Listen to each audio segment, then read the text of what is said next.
Hello, and welcome to the Ground and Grow podcast. I'm your host, Kayla Estinson Williams. In Minnesota today, it is warm. It's like 45 degrees out, which feels nice. We recently had some very, very cold weather, like -18 before wind chill, much colder with the wind chill. So a lot of us have been kind of hunkering down and excited. Like this week has been nice, warm, sunny, and it's just been so nice to be able to get outside a little bit. And it feels, I don't know, you can just like feel that mental health boost, that mood boost that's there. So personally, I'm kind of excited for spring. I think for me, towards the end of January into February, I'm like, okay, all done with winter. I'm ready for it to warm up, for the weather to get better. I love winter in like November, December, part of January. I love the snow. I think it's so pretty. I like doing things outside in the snow. It's nice. It's fun. But I'm ready. The days are getting longer. It's warmer outside. Feels nice. I'm hoping as these days are getting longer that my chickens start laying eggs again. They've kind of been on a hiatus this winter, which I guess is pretty normal with the short days and when they're molting and all that fun stuff. It's my first year with chickens, so we're going to see. But I hope they start laying eggs again soon. A few episodes ago, I mentioned that I am making kind of like a temperature blanket, but an egg laying blanket. So I like each day I make a row of stitches on this blanket with a color according to how many eggs I get. And it has all been the same color all January, 0 egg color. But the blanket's turning out good so far. I'm excited for it to get some more color. I know it will, but here we are. We're in January. It's been a long January. You're probably listening to this. It's going to be February, but today I'm on the last couple days of January, and it's been a long January, right? Like the news and everything going on politically is a lot, and it's heavy, and I'm sure all of my therapy friends can relate to it just being tough, affecting us all personally and professionally, and it's kind of heavy and overwhelming. So I'm personally just trying to do my balance in staying informed and aware and doing what I can, but also taking breaks from everything because it gets really overwhelming. So I hope you are finding a balance for yourself in there too. But yeah, that's kind of my big life update is I'm excited for spring. I'm excited for warmer weather. And yeah, been doing a lot of crocheting and crafting and things that I can easily do inside, but starting to enter into the outside world a little bit more, which is good. But let's just jump into our story share. This is from Reddit, Am I the Asshole? And this one is a good one. So I will pull that up. Of course, it's giving me an ad. Here we go. So, am I the asshole for refusing to cover for my sister's affair when her husband confronted me? Juicy. My sister, 32 female, has been married to her husband, 35 male, for 6 years. We've always been close, but recently she confided in me that she's been having an affair with her coworker. She claimed her marriage had been on the rocks and begged me not to tell anyone. Fast forward to last weekend. Her husband showed up at my place out of nowhere, visibly upset. He told me he found some suspicious texts and asked if I knew anything. I panicked and said, "You should probably talk to her." That must have been a dead giveaway because he stormed off and now my sister is furious. She said I basically confirmed the affair by being cagey and that I ruined her life. I told her I wasn't going to lie for her and that this mess was her responsibility. My parents think I should have done more to protect her, but I feel like she put me in an impossible situation. Am I the asshole?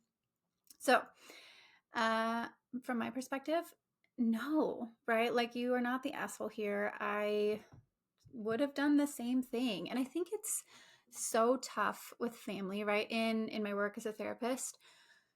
So, like, I think some of the most challenging boundary stuff is with family, right? When we become an adult and we're figuring out like what boundaries do I want to have with my parents and my siblings. And it feels like kind of there's sometimes this societal messaging and maybe family messaging of your family is everything and they can do no wrong, and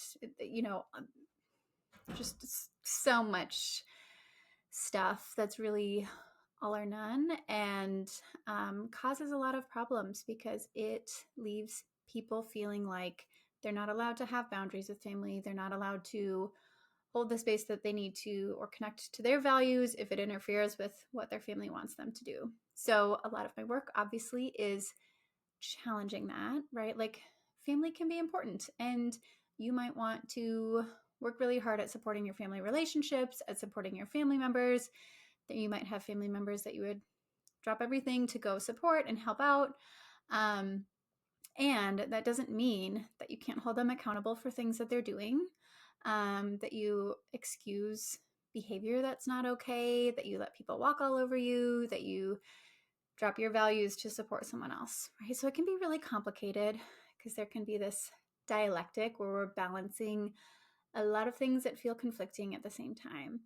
And so with this, like, I think this person did the most skillful thing, right? Like her sister came to her with some big, tough news about this affair. And it sounds like sister wasn't like planning on sharing this with her husband, ending that affair, working on it, gonna do couples counseling or anything like that, but just like, this is what's happening, don't tell anybody. And that's a really big secret to hold, right? And I think if it were me from that point, like immediately I'd have been like, nope, like this isn't a secret I'm gonna hold. And this is not gonna be something I'm okay being like private and swept under the rug. This is a big thing, right?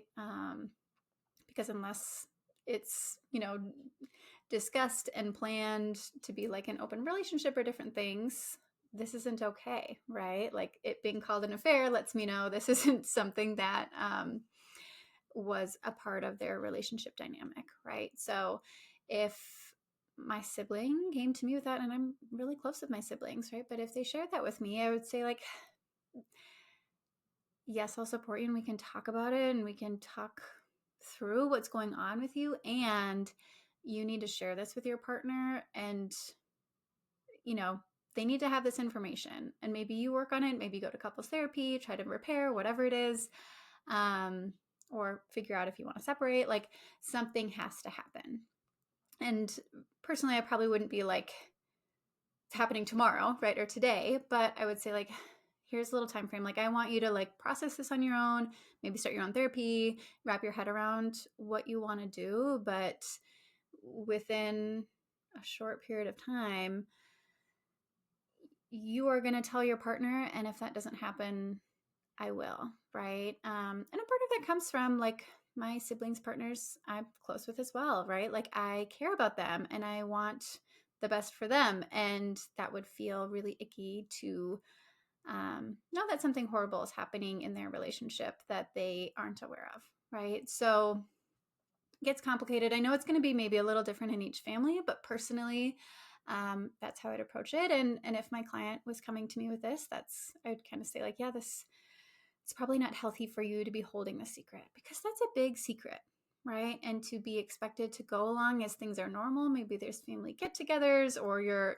I'm guessing it sounds like this, the sister's husband like came to this person's house in distress. Like I'm guessing there's some relationship there, right? Like the family's close enough where the person writing this knows the husband, right? Like he probably wouldn't be coming over wondering what's going on if they had no relationship at all. And so, that would be a hard secret to hold for anyone.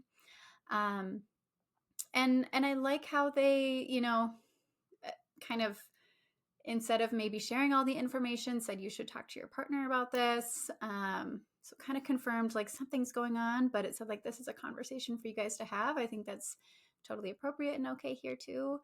And this is tough. And it sounds like there's obviously, right, like sisters saying, you ruined my marriage, which I want to counter very directly. No. What affected the marriage was the affair, right? And how that was handled. So that was where the problem started. And that was obviously sister's responsibility to take care of. You sharing the news or not denying the news didn't cause the problem, right? The problem was already there.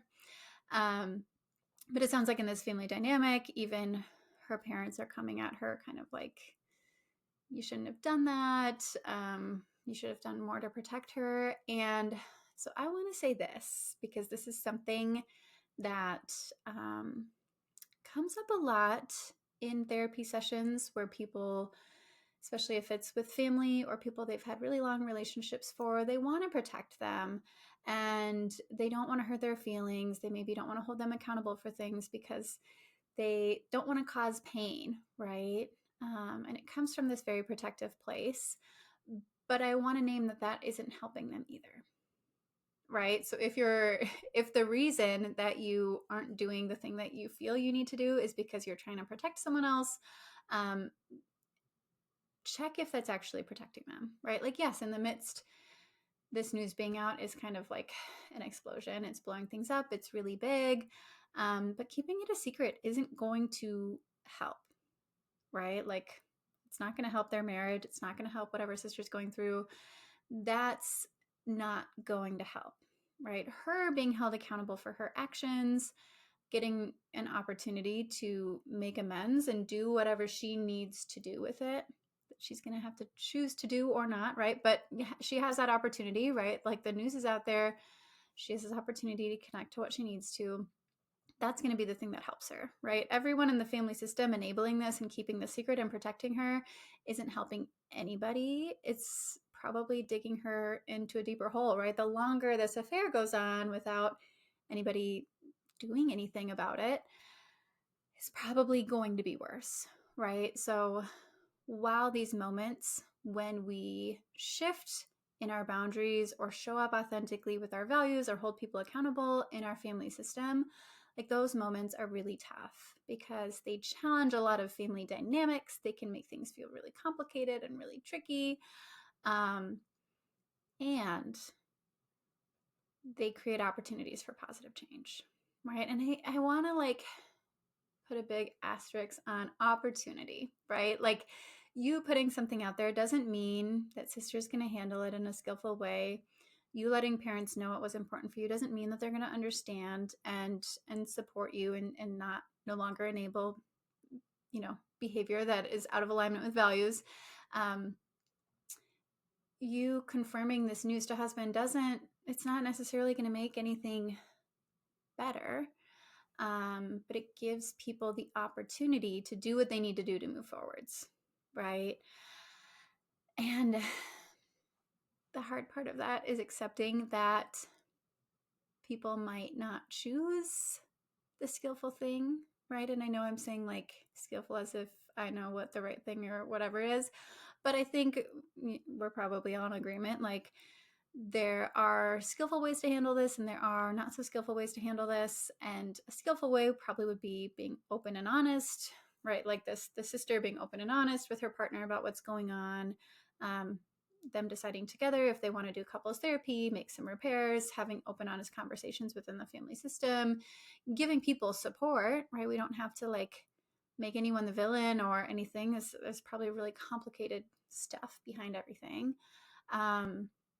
But allow things to be out there and allow people to do their own work, and make the choices that are going to be important for them, right? So people might choose to do that and they might not, right? Like I think the hard pieces here is if everyone in the family system is very protective of sister in this, the person writing this might kind of be on the outs. People might be very frustrated with them and there can be some tough ongoing family dynamics here, but that outcome doesn't mean it was the wrong choice, right? Because the alternative is you're probably going to feel really uncomfortable. It's going to eat at you on the inside if you covered up and lied for your sister on that. So from a therapist perspective and from my personal perspective, just in family dynamics, I don't think this person's the asshole. I think they did something really skillful that they're going to feel good about. I mean, it's not going to be something they feel good about, but they can feel proud about. And gave opportunities for growth within the family system, right? Like change is good. And I wouldn't be surprised if there was maybe a history of protecting people in the family system and not holding people accountable. So this maybe is like an opening to work that's been needing to be done or not. I don't know. But yeah, like no one's infallible. Everyone is imperfect. And I think if we recognize that our family members are imperfect and that our relationships and our dynamics change over time, right? Like it's hard and it's painful and it's really important. And I think with a lot of my clients, obviously my specialty is, and I do a lot of attachment trauma stuff. So obviously I have a higher incidence of like family stuff showing up in the work that I do. But I think if we can practice acceptance around sometimes these relationships and dynamics need to change in order to have an opportunity to grow. And that in the end, I have to do what feels best for me. And there might be people in my family system that are upset about it. But it's really up to, am I going to feel okay about it? Right? I think when we can work on that, which is really, really hard to do, but when we work on that, it can be really freeing too. So I guess I'll just kind of like slide into if that's work that you're needing to do, right? Like if you're like, hey, I have some family dynamics in my system that are like not feeling great, and I am looking at showing up differently, figuring out who I am, what I value, and how I can connect to that. And if you live in Minnesota, I do have a couple of openings right now. So I created some more availability on my schedule. So I do have some openings for that. So feel free to head over to my website. It's linked in the description here if you might be interested in working together. Also, like a side note of that is this year I'm thinking of doing a supervision group. So this would be only for Minnesota folks who are pre-licensed, so either LMFT track or LPCC track. So I'm thinking of doing a supervision group, and right now I have a little Google form thing for folks who might be interested in to kind of fill out some schedule preferences that they have around it, because I want to find a time that's going to work for people. So I will link that in the description too. So if you're listening to this and you're like, I could use some group supervision, I'm in Minnesota working towards licensure, head to that link and let me know like what times and like frequency would work for you so that I can get an idea before I set anything in stone and put it out there. And if you fill out that form, you'll also be giving me your email so I can give you updates on when that group is live. So I don't know when that will be, but hopefully sometime in this next quarter. So those are my couple plugs for the day. Otherwise, if you enjoy any of these episodes, I would greatly appreciate a rate and review from wherever you're listening. That really helps support my podcast so that other people can trust and take a leap of faith in listening into it too. So I would greatly appreciate that. If you can take a couple minutes to share this, that's great. Otherwise, I hope you have a nice rest of your week. If you also have nice weather, I hope you get to enjoy it. If not, I hope you get to be cozy, whatever you need. And I will look forward to talking to you all next week.